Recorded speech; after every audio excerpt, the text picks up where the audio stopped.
This is a custom-built mandolin that was made for me by luthier James Bunting from Enfield, Connecticut.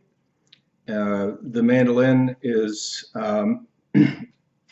typically called a flat iron because it doesn't have an arched top. It's flat on the top and flat on the back, so it's called a flat iron style. But unlike a typical flat iron, it has a very robust tone, and that is because of the bracing. Difficult for you to see, but if you look behind the strings there, you can see what's called a cross bracing of wood, and those are carved pieces that are positioned against the back of the instrument that provide it with more vibration support and emphasize some of the deeper and middle tones of the instrument, so it is less trebly and has a more well-rounded sound.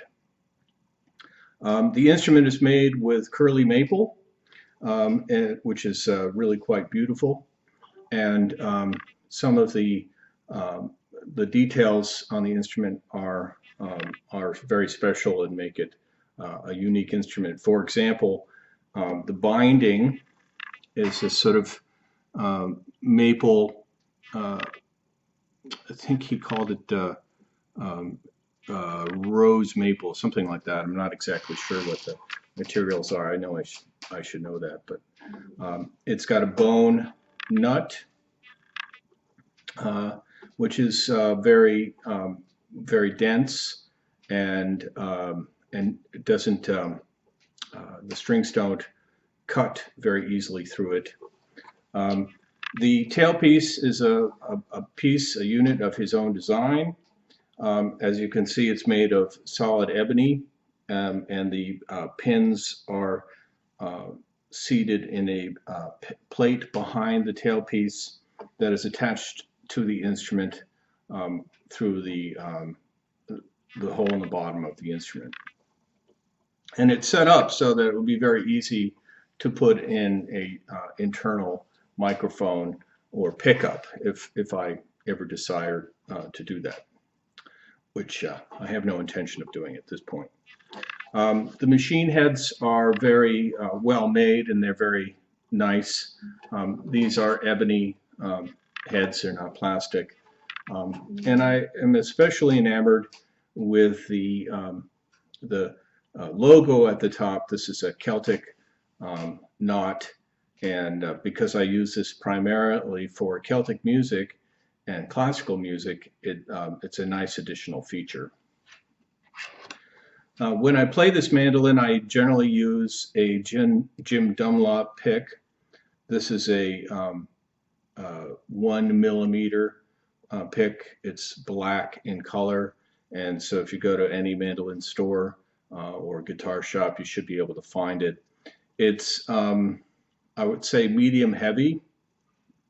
It's not terribly heavy, but it's not a light pick either. So there's enough resistance so that I can play loudly, and not so hard that I can't play some very gentle music as well. For bluegrass music, or for something where I need to project, I use this pick. This is a Snarling Dogs pick, and I believe it's 2mm. It is called a brain pick, whatever that means.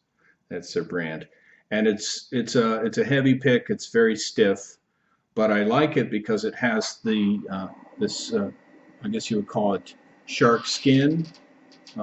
It's very easy to hold it, and when I play fast music like bluegrass, my fingers tend to get very sweaty. So it's nice to have that. I apologize for the sound in the room. That's the furnace that just turned on. Okay, so I'm going to play a little bit for you. just so you can hear what the instrument sounds like.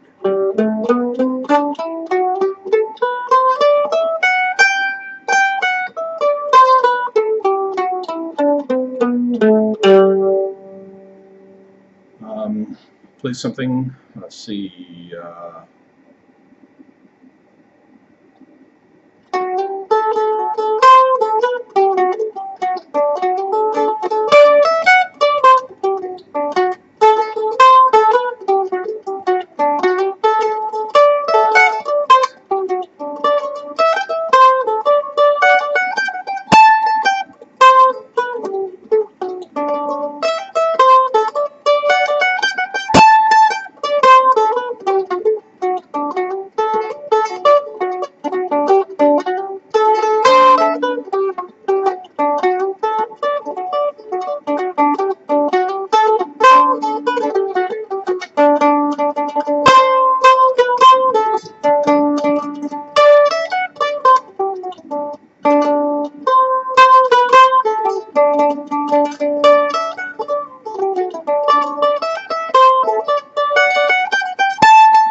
okay, thank you for watching.